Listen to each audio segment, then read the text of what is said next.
Good evening and welcome to Tucker Carlson Tonight. The government shutdown is now entering its fourth week, and neither side has moved much. The president has been arguing for the past 3 years that the United States needs a wall on its southern border. Agree with his positions or not, Trump has explained why he believes that repeatedly and in great detail, most recently in a live address to the country. Democrats, meanwhile, have argued the opposite. America should not have a border wall, they've said again and again. But the difference is they really haven't explained why. At various times, Democratic leaders have told us that walls don't work, walls are racist, walls are wasteful, walls are insufficient, walls are excessive, and walls are too old-fashioned. Walls are either medieval or ancient, depending upon who's reading the talking point at the time. Some of these arguments are semi-real, others are transparently fake. Still others flatly contradict one another. Rhetorically, the Democratic case against walls has been a mess from the beginning. At one point, House Speaker Nancy Pelosi tried to bring order to the chaos by flatly declaring that walls are immoral. She said that repeatedly with the force of a religious edict, which in effect it was. But in the end, the theology of it all was just too complex. It seemed to confuse people. How can walls be immoral if a lot of those who oppose walls have walls around their own homes? That was a tough case to make, even for a persistent faith leader like Nancy Pelosi. Finally, Pelosi just gave up. Yesterday, she accepted the inevitability of a border wall. But here's the catch, the hidden trap door in the space-time continuum that Pelosi is famous for in Washington.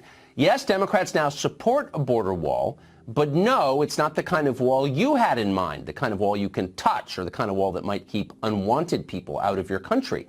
It is instead a digital wall. It's a massive, invisible edifice constructed entirely of virtual ones and zeros that reside in some Amazon server farm somewhere in suburban Virginia. It is the wall of the future, in other words, a wall that Google might build and probably will. Pelosi calls it a technological wall. We are proposing is to build the infrastructure of the ports of entry, strengthen that, the ports of entry, spend the money, it's hundreds of millions of dollars, but accessible to have the scanning technology, to scan cars coming through for drugs, contraband of any kind, weapons even. Repair the roads, facilitate immigration and trade in those regions. The positive, shall we say, almost technological wall that can be built is what we should be doing. Of course, a technological wall. Why didn't we think of that?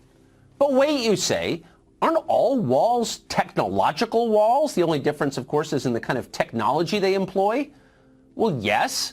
But before you get hung up on some semantic point, just be grateful that Pelosi is using the W word at all. There was a time not so long ago when she was telling us that a fleet of lawnmowers would be enough to secure the border. Let's talk about where a more serious structure might be necessary, where fencing will do, where mowing the grass so that people can't be smuggled through the grass. Well, at a certain point, you begin to wonder if Democrats are really as serious as they say they are about wanting to secure our border. Maybe you've asked yourself that question. Well, wonder no more. They are not interested officially. Democrats support our immigration crisis, which they will be quick to remind you isn't actually a crisis at all, but part of the poem at the base of the Statue of Liberty. Democrats' main interest is in continuing the status quo, and they want to do that by making certain that no effective barrier is ever built along our southern border. To achieve that, Democrats and their faithful lackeys in the press will say anything, literally anything. Yesterday, to name but one among many examples, Democrat Katie Hill of California, a member of Congress, accused the president of engaging in a form of terrorism for disagreeing with her. It gets more and more frustrating every single day to see how irrational he is, and we can't accept this anymore. To me, this is political terrorism. Terrorism! Maybe that's next week's talking point. Check the Sunday shows to see if it makes an appearance there. This week, the phrase was vanity project. The wall, they're telling you, is somehow the president's vanity project, like a remodeled basement rec room or the Clinton Presidential Library. Some consultant thought up that line and emailed it to Pelosi and Schumer, who made certain that every Democrat in Washington included it in virtually every publicly uttered sentence for a period of at least 24 hours, which of course they were happy to do, being robots. Watch. A construction brigade for the president's vanity project. Doesn't necessarily require our building a vanity project concrete wall. For one thing, this is a vanity wall. The president is holding it up because of his vanity project. The president of the United States has a vanity project that he doesn't want to give up. He's spent on the issues that impact them every day, not on the president's vanity project. This issue is about a vanity project for this president. Right. Vanity? Well, that's a new concern in Washington. As it turns out, vanity is actually the main reason the left loves mass immigration in the first place.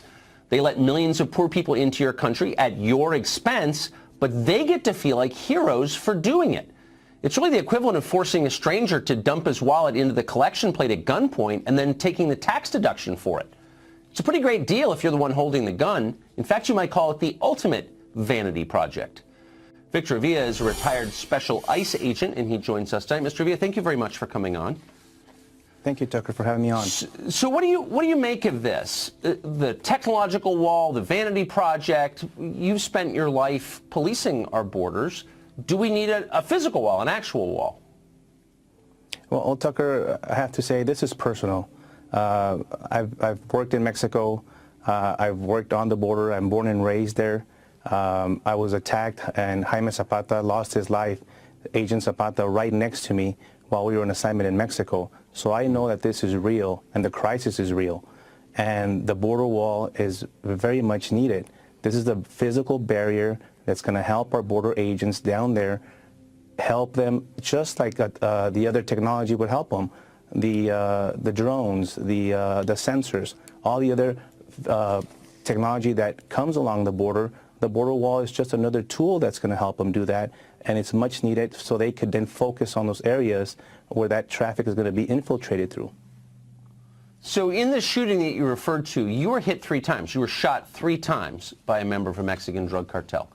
How do you, Yes. as someone who went through that, what's your response when you hear members of Congress, congressional leaders say that there's no crisis at all and that we're imagining it, and in fact it's racist to say there's a crisis at the border? How do you respond to that? The crisis is real. I've lived it. I've worked it. Especially the racist comments is just unreal. Mexico now is looking at starting to control their own southern border by sending their own federal troops down to the Guatemala and Belize border, because now they're feeling the impact of these immigrants coming through their country. And so are they going to be racist as well? And so it's just absurd to think that it makes it a racist statement because you want, or makes you a racist because you want a wall. But let me tell you what's really immoral. What's immoral is the exploitation of our asylum laws. Yeah. Congress needs to shut down and redo those asylum laws and legislation. I'll give you an example, Tucker. If an adult person comes into the country with a minor child and presents themselves to the Border Patrol and turns himself in seeking asylum, if that adult person has a criminal history, and it's known to have a criminal history, Border Patrol is going to have to still admit that person in with the child. Even though that person is now inadmissible to come into this country, we'll have to allow them to come in and with the child to seek wait for their asylum hearing 2 to 3 years from now, and we'll never hear from that person. And maybe that adult person is or not the parent of that child, and we'll never know what happens to that child as well. So there's a real crisis at the border happening on right now. Have you spoken to the Speaker of the House, Nancy Pelosi, or to Democratic leaders as they've formulated their position in this debate over the border wall? Has anyone talked to you? No, but I would love to. There is a major disconnect between Washington and Congress and what's going down in real life in the border. It would be so effective to have them just at least go down there, and not just for the photo op or just for for a 10-minute walk where there's actual wall that actually works, thanks to Jim Acosta, but to actually learn what the real crisis is down there. Not today, Tucker. This has been going on for decades.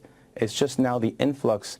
And I talk to Border Patrol agents, and they tell me they want this response to go forward with the wall. They're so afraid that if this doesn't go through, they can't imagine the influx of illegal immigrants trying to come through, because they're going to be sending the wrong message.